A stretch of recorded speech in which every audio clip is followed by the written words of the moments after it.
சென்னையிலிருந்து முதலமைச்சர் மு.க.ஸ்டாலின் திருச்சிக்கு வருகை தந்திருக்கிறார்.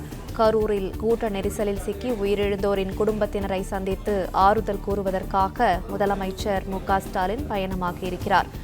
கரூரில் விஜய் பிரச்சாரத்தில் கூட்ட நெரிசல் ஏற்பட்டு 38 பேர் உயிரிழந்த சம்பவம் தொடர்பாக கரூருக்கு சென்று நேரில் ஆறுதல் தெரிவிப்பதற்காக முதலமைச்சர் மு.க.ஸ்டாலின் தற்போது சென்னையிலிருந்து பயணமாகியிருக்கிறார். சென்னையிலிருந்து தனி விமானம் மூலம் திருச்சிக்கு வந்தடைந்திருக்கிறார் முதலமைச்சர் மு.க.ஸ்டாலின். கூடுதல் விவரங்களை செய்தியாளர் மாணிக்கம் தொடர்ந்து வழங்க கேட்கலாம். மாணிக்கம், விவரங்கள். கரூர் செல்வதற்காக முதலமைச்சர் மு.க.ஸ்டாலின் சென்னையிலிருந்து தனி விமானத்தின் மூலமாக திருச்சி சென்றிருக்கிறார். தற்பொழுது திருச்சி விமான நிலையம் வந்திருந்திருக்கக்கூடிய முதலமைச்சர் இங்கிருந்து சாலை மார்க்கமாக கரூர் சென்றிருக்கிறார். கரூர் சென்றதற்கு பிறகாக மருத்துவமனையில் சிகிச்சை பெற்று வரக்கூடியவர்களை நேரில் சந்தித்து ஆறுதல் தெரிவிப்பதோடு அவர்களுக்கு உரிய சிகிச்சை உரிய முறையில் கொடுப்பதை உறுதி செய்வதற்காக ஏற்கனவே அமைச்சர்கள் அனுப்பியிருந்தாலும் தானும் நேரில் சென்று அதை உறுதி செய்து கொள்வதற்காக முதலமைச்சர் செல்வதாக சொல்லப்படுகிறது.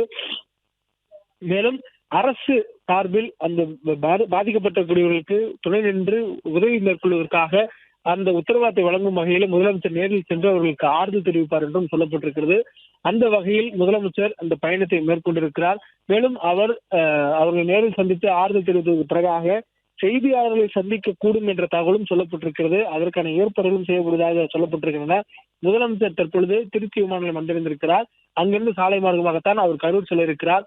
மணி தற்பொழுது நள்ளிரவு 1:30 மணியை தாண்டிய சூழலும் முதலமைச்சர் பயணம் மேற்கொள்ளக்கூடியது சாலை மார்க்கமாக மேற்கொள்வதாக சொல்லப்பட்டிருக்கிறது.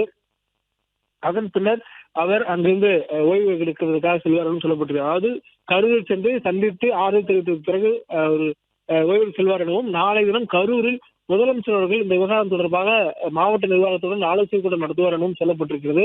மேலும் தற்பொழுதைய சூழலில் முதலமைச்சர் ஏற்கனவே ஒரு தலைமை செயலாளர் உள்ளிட்ட உயர்மட்ட அதிகாரிகளுடன் ஆலோசனை நடத்திருக்கக்கூடிய சூழலில் அடுத்ததாக நேரடியாக களத்துக்கு ஆய்வு செய்ய மேற்கொள்கிறார் என்ற தகவல் சொல்லப்பட்டிருக்கிறது. அதற்காகவே தான் தற்பொழுது முதலமைச்சர் அவர்கள் சென்னையிலிருந்து தனி விமானத்தின் மூலம் திருச்சி சென்றடைந்திருக்கிறார். பிளே ஸ்டோர் மற்றும் ஆப் ஸ்டோரில் இருந்து பாலிமர் செயலியை QR கோடு மூலம் பதிவிறக்கம் செய்யுங்கள்.